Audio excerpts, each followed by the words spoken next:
नमस्कार दोस्तों, कैसे हैं आप? आई होप आप सब अच्छे होंगे। मैं योग ट्रेनर अर्चना योगनारी चैनल में आपका स्वागत करती हूँ। सोते-सोते पैर की नस चढ़ जाती है या हम कहीं चेयर पे बैठे हैं या फिर अचानक हमारे पैर की नस चढ़ जाती है, बहुत ही भयंकर दर्द होता है। कहने को छोटी-सी बात है लेकिन दोस्तों जिन लोगों को ये पैर की नस चढ़ती है और वो जो दर्द होता है ना, वो लोग समझ सकते हैं कि वो ना तो हम पैर को सीधा कर पाते हैं, ना हम उसे पूरा फैला पाते हैं। जब वो दर्द होता है सोते हुए तो बिल्कुल ऐसा लगता है कि जान ही निकल जाएगी, बहुत ज़्यादा दर्द होता है।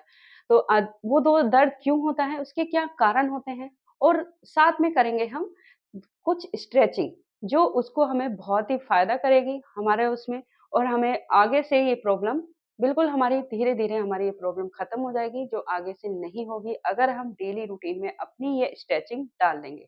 तो दोस्तों वो क्यों होती है? या तो हमारा एक कारण हो सकता है जब हमारा ज़्यादा वेट हो रहा है, उसके कारण भी होती है और दूसरा हमारे अंदर इसकी पानी की कमी है, डिहाइड्रेट हो जाते हैं, तब हमारे प्रॉब्लम होती है और या तब जब हमारे कैल्शियम और आयरन की हमारे अंदर कमी हो जाती है, तब हमारे पैरों की नस खींच जाती है खींचती है या उस नस चढ़ जाती है और या जब हमारे अंदर पोटेशियम और कैल्शियम की बहुत ज़्यादा कमी हो जाती है और या कोलेस्ट्रॉल हमारा ज़्यादा बढ़ जाता है, तब हमारे ये प्रॉब्लम होती है।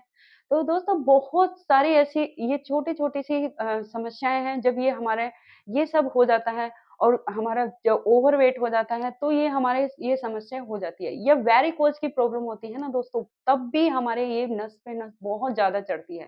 तो हमें क्या करना है, पहले तो हमें एक मिल्टन का टेस्ट कराना है, मिल्टन्स का टेस्ट कराएँगे हम और उसमें हम देखेंगे कि हमारे क्या कमी है। कैल्शियम की कमी है, आयरन की कमी है या हमारे वेरिकोज़ प्रॉब्लम है, हमारे क्या प्रॉब्लम है। हम एक मिल्टन्स का ज़रूर टेस्ट कराएँगे, अगर जिन लोगों को ज़्यादा नस पे नस चढ़ रही है, तो वो एक मिल्टन्स टेस्ट ज़रूर कराएँ और तब उन्हें पता चल जाए कि हमारे क्या कमी है, तो उसका कोई सप्लीमेंट लें और उसे खाएँ तो और फिर साथ में करें हम कुछ एक्सरसाइज़, जो लोग बिल्कुल भी एक्सरसाइज़ नहीं करते हैं या कुछ वर्कआउट नहीं करते हैं, तो उन लोगों को भी ये दोस्तों हो जाती है। तो अब ज़रूरी नहीं है आप कुछ बहुत ज़्यादा वर्कआउट करो, बहुत ज़्यादा आप वो कर सकते हैं, कुछ हल्की-फुल्की एक्सरसाइज़ कर सकते हैं, जिन लोगों को ये नस में नस चढ़ जाती है। तो दोस्तों अगर आप नहीं करेंगे तो ये प्रॉब्लम बहुत ज़्यादा बढ़ जाएगी। तो आइए कुछ आपको मैं अब थोड़े से कुछ स्ट्रेचिंग बता देती हूँ, जो आप अपने डेली रूटीन में डाल लेंगे तो आपकी ये प्रॉब्लम धीरे-धीरे सॉल्व हो जाएगी। और अगर आप रात को सोने बिस्तर पे जा रहे हैं तो आप ये ज़रूर करके सोना। थोड़ा-सा स्ट्रेचिंग है, ये ज़रूर करके सोना आप। तो आप देखना आपको धीरे-धीरे आपके ये पैर पे नस चढ़ने की जो प्रॉब्लम है ये आपकी सॉल्व हो जाएगी। तो आइए अभी हम शुरू करते हैं हम अपनी स्ट्रेचिंग। उसमें क्या करना है दोस्तों, अपने मैट पे इस तरह बैठ जाएँगे और फिर क्या करेंगे, हम अपने पैरों को इस तरह फैलाएँगे और एक पैर को हम इस तरह फ़ोल्ड कर लेंगे। ये अभी अच्छे से बैठ गए हैं और अब कमर को अपनी को हम सीधे रखेंगे और अपने दोनों हाथों को जो हमारा जो घुटना मुड़ रहा है, पैर मुड़ रहा है, उस पे हम घुटने पे रख लेंगे। यहाँ पे घुटने पे, पैर पे, जहाँ पे आपको इस तरह, लेकिन इसी पैर पे हमें ये हाथों को रखना है और अब क्या करना है, अपने ये आपका ये जो टो है ना, इसको हमें स्ट्रेचिंग करना है, यानी कि नीचे की तरफ करना है। ये अभी हम कमर अपनी सीधी रखेंगे और ये स्ट्रेच करेंगे और फिर इसे आगे को करेंगे। अब जब आप इसे आगे को और नीचे को करेंगे ना, तो दोस्तों देखना आपकी ये जो नस है ना, ये बहुत इसमें खिंचाव होगा, यानी कि स्ट्रेचिंग होगी जो हमारे लिए बहुत ज़रूरी है अभी स्ट्रेचिंग करना। और फिर हम नीचे करेंगे 1, 2, 3, 4, 5। अभी हम क्या करेंगे इसे क्लॉकवाइज़ 1, 2, 3, 4, 5 और एंटी क्लॉक 1, 2, 3, 4, 5। तो ये था पहली। अब जिस तरह हमने इस क्रिया को किया है, पहली क्रिया को, अब सेम ही हम दूसरे पैर पे भी करेंगे। इसमें भी हमें ऐसे पैर को और फोल्ड करना है, अपने हाथों को यहाँ पे पैर पे रखना है और कमर अपनी आपकी सीधी रहेगी। अब जितना आप खोल सकते हो उतना आप पैर को खोलना। तो अभी इसमें भी करेंगे 1, 2, 3, 4, 5। अब करेंगे हम क्लॉकवाइज 1, 2, 3, 4, 5 एंटी क्लॉक 1, 2, 3, 4, 5। तो ये थी तो ये एक क्रिया है जो दोनों पैर से बराबर करनी है। अब उसके बाद क्या करना है, अपने पैरों को इस तरह खोलना है। दोस्तों जितना आप खोल सकते हो ज़बरदस्ती नहीं करना, जो फर्स्ट टाइम शुरू कर रहे हैं, वो तो बिल्कुल नहीं करना। आप जितना पैर खोल सकते हो उतना करना है आपको। और उसके बाद आपको क्या करना है, अपने दोनों हाथों को अपने अपने सामने रखना है इस तरह, सामने रखना है। फिर आप क्या करेंगे, थोड़ा-सा आगे जाएँगे, ये थोड़ा आगे जाएँगे और अब आपको क्या करना है, ब्रीथ भरेंगे, छोड़ते हुए नीचे आएँगे, फिर ब्रीथ भरेंगे,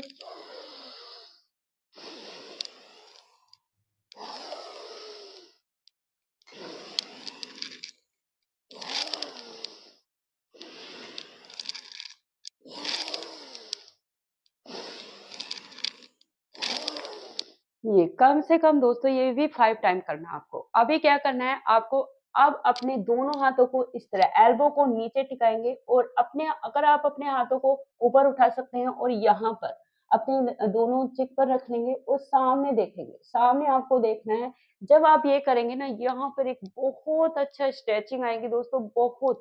वो आपके लिए बहुत अच्छी है। अगर आपको वेरिकोज़ प्रॉब्लम है, आपकी ये स्टिफ हो चुकी हैं पिंडलियाँ, और आपके यहाँ थाई के यहाँ जब आप थोड़ा-सा भी आप इधर पैर को खोलते हैं तो आपको पेन होता है। ये सारी प्रॉब्लम आपकी दोस्तों ये इसी से ठीक हो जाएगी। और नसों इससे हमारी नसों में बहुत अच्छा सर्कुलेशन होता है, और बहुत अच्छा। दोस्तों ये आप अगर जब आप सोने जा रहे हैं ना, तो ये ज़रूर करके सोना, तो आपको 15 दिन में ही आपको आराम लगना शुरू हो जाएगा। ये मैं आपको गारंटी के साथ कहती हूँ कि आपको लगना आराम जल्दी शुरू हो जाएगा। अब सिर्फ़ आपको कुछ नहीं करना है, आपको ये क्लॉकवाइज़, एंटी क्लॉकवाइज़ और सिर्फ़, और ये मैं ये नहीं कह रही कि जिन लोगों को ये नहीं हो, ज़्यादा नहीं झुका जा रहा है इस तरह, तो आप वो इस तरह ऊपर उठा के ये, इतना सर ऊपर उठा के सामने दे सकते हैं और हाथों को बस इतना ही टिकाएँ। और जो लोग कर पा रहे हैं, तो पहले वो दूसरी वो वाली क्रिया करें और फिर आप ये अपनी एल्बो को जाके और सामने इस तरह देखना है। सामने देखना और कम से कम आपको यहाँ पर 10 सेकंड 1, 2, 3, 4, 5, 6, 7, 8, 9, 10 रिलैक्स। बहुत अच्छा रिलैक्स मिलता है दोस्तों, बहुत अच्छा।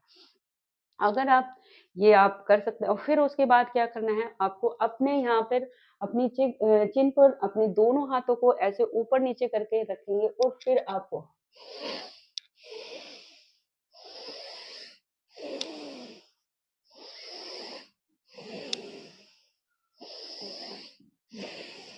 जी, आपको ब्रीथ भरते हुए जाना है, छोड़ते हुए नीचे आना है, ब्रीथ भरते हुए ऊपर जाना है, छोड़ते हुए नीचे आना है। यानी कि अप डाउन आपका ब्रीथ का चलता रहेगा, संतुलन बना रहेगा आपका।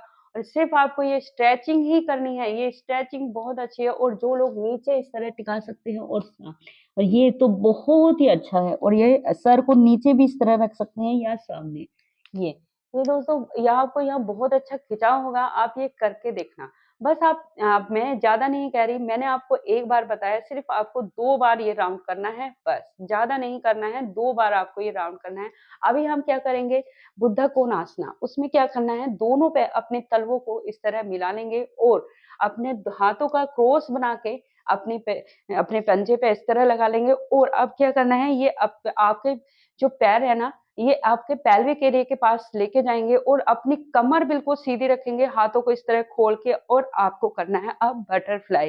इसे बुद्ध कोणासना भी बोलते हैं दोस्तों, इस तरह। आपको ये कम से कम आपको 50 टाइम करना है। ये हर महिला के लिए बहुत ज़रूरी है, हमारे पेल्विक एरिया को स्वस्थ बनाए रखने के लिए। और ये एक महिलाओं को नहीं, या सभी पुरुष भी इसे सब कर सकते हैं, क्योंकि ये हमारे स्ट्रेचिंग करती है, हमारी थाइज़ को, हमारे पैरों को स्टिफ़ होने से बचाती है। और हमारे लिए बहुत अच्छी है ये, बहुत ही। इसे बच्चे, बड़े सभी लोग इसे कर सकते हैं। और लेकिन बस इसे क्या है कि आपको अपनी कमर को बिल्कुल सीधा रखना है, हाथों को इस तरह खींच के रखना है अपने, और दोनों पैरों को इस तरह पकड़ के रखना है और पैरों पैरों को इस तरह बटरफ्लाई की तरह इस तरह हम हिलाते रहेंगे, कम से कम मैं बोल रही हूँ 50 टाइम। लेकिन अगर आप ज़्यादा कर सकते हो तो 100 तो आप इसे ज़रूर करना। अभी क्या करना है आपको, अपने दोनों हाथों को इस तरह सॉरी, आपको क्या एक हाथ से अपने दोनों ये हाथों जो पैर है ना, पंजा है आपका, इसे पकड़ के रखेंगे और इस हाथ को इस तरह ऊपर लेके जाएँगे। ऊपर लेके जाएँगे और सामने इसकी मिडिल जो फिंगर है ना, इसकी मिडिल फिंगर है, इसको आपको देखना है। ये देखा यहाँ 1, 2, 3, 4, 5 बस। और अब दूसरे हाथ को इससे दोनों पैरों को पकड़ लेना, फिर दूसरे हाथ को 1, 2, 3, 4, 5 रिलैक्स। बस आपको 5 बाय टाइम ये करना है और अब क्या करना है आपको दोनों हाथों को जोड़ना है। पहले हमने एक-एक हाथ का और सामने जाना है, सामने और अपनी नाक से अपने पैरों को इस तरह टच करना है। जिनके होता है वो करिए, नहीं होता है तो अब आराम से और फिर ब्रीथ भरते हुए ऊपर आएँगे। आपको कुछ नहीं करना है, ब्रीथ भरते हुए आपको ऊपर जाना है और जिन लोगों को अपना नाक या सर टच हो पाता है हाथ पे करो, वरना आप ऐसे ही आराम से इस तरह रह सकते हैं और यहाँ देखना बहुत अच्छा स्ट्रेच रहेगा और ऊपर ब्रीथ भरते हुए जाएँगे। डाउन ये ये है दोस्तों बहुत ही ईज़ी एक्सरसाइज़ है। आप ये ज़रूर करना और उसके बाद आप ये बटरफ्लाई पोज़ीशन में ही रहना और फिर अपने दोनों घुटनों को इस तरह नीचे, इस तरह प्रेस करना है। ये सामने हम इतना सामने आ जाएँ कि ये सामने ऐसे आ जाएँगे और देखेंगे अपने मुँह को उठा के ऐसे सामने देखना है और ये स्ट्रेचिंग करनी है। फिर जाना है, ये फिर करना है ऐसे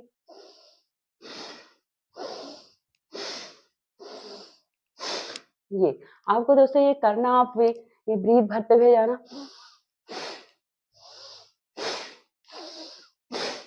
तो आपको यही करना है, ब्रीथ भरते जाना है, अप डाउन ब्रीथ का बैलेंस बना रहेगा।